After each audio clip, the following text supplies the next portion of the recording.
Samantala, gaya po nitong mga nakaraang araw, nagsimulang mainit ang araw na ito, pero biglang umulan bandang tanghali sa ilang lugar dito po sa Metro Manila. At kabilang po sa mga inulan ng bahagi ng Maynila, Pasig, Makati, Quezon City, Mandaluyong at Rizal. Sa ilang lugar kaninang umaga pa nagsimula ang panakanakang buhos ng ulan. Ang ilang bata sa mga lansangan, sinamantala ang pagkakataon at nag-enjoy sa paliligo sa ulan at pagtatampisaw sa tubig na naipon sa mga gutter ng kalsada gaya na nakikita nyo sa inyong mga TV screen. Maliban sa mga lusak at naipong tubig, wala namang naitalang pagbaha sa inulang mga lugar.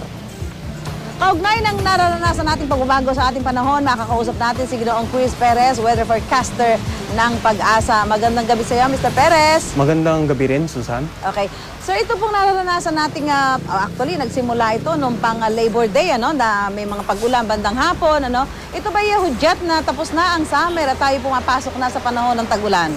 Posible po na isa itong senyales dahil nasa transition period na po tayo or doon sa panahon na kung saan posible na po tayong papunta doon sa talagang tag-ulan dito sa ating bansa. Sa mga buwan po ng Mayo, in the absence of any weather disturbance, kung wala pong bagyo, ito pong mga afternoon or late evening na rain showers or thunderstorms ay normal na nararanasan dito po sa ating bansa. Okay. Mr. Perez, ito yung pabago-bagong lagay ng panahon. Halimbawa sa umaga, mainit, tapos pagdating ng bandang tanghali, kukulimlim na yan. Tapos itong mga bandang hapon, babagsak na yung ulan. Ano yung ibig sabihin nito? Gaya nga na nabanggit natin, Susan, during the warm months dito sa Pilipinas, Marso, Abril, Mayo, pag wala po tayong nararanasan ng bagyo at dahil po sa sobrang init na nararanasan natin, yung incoming at saka outgoing na long wave radiation, na-enhance po nito yung tinatawag nating convective activity or yung evaporation na nagkakaroon naman ng mga cloud development. At during this time of the year, mas malaki po ang tsansa na kapagbuo ng mga thunderstorm clouds na siya naman nagdudulot ng mga pag-ulan or pagkidlat at pagkulog lalo na po sa dakong hapon o gabi.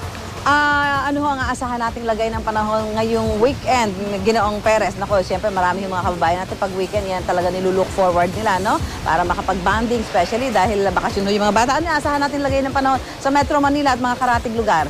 Susan, dito sa Metro Manila, asahan po rin po natin na magiging madalas na maulap at meron pa rin po mga pag-ulan at pagkidlat at pagkulog sa susunod na 24 na oras.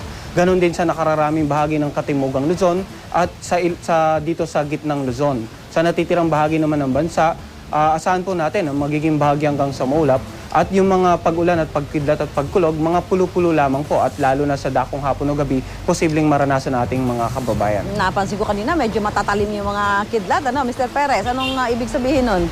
Ganito po talaga yung mga dulot ng mga thunderstorm clouds, no? Posibleng magdulot po ito ng moderate to heavy rains, posible pong may mga pagkidlat at pagkulog, at in some cases, posible rin po ito magdulot ng pag-ulan ng yelo or hailstorm.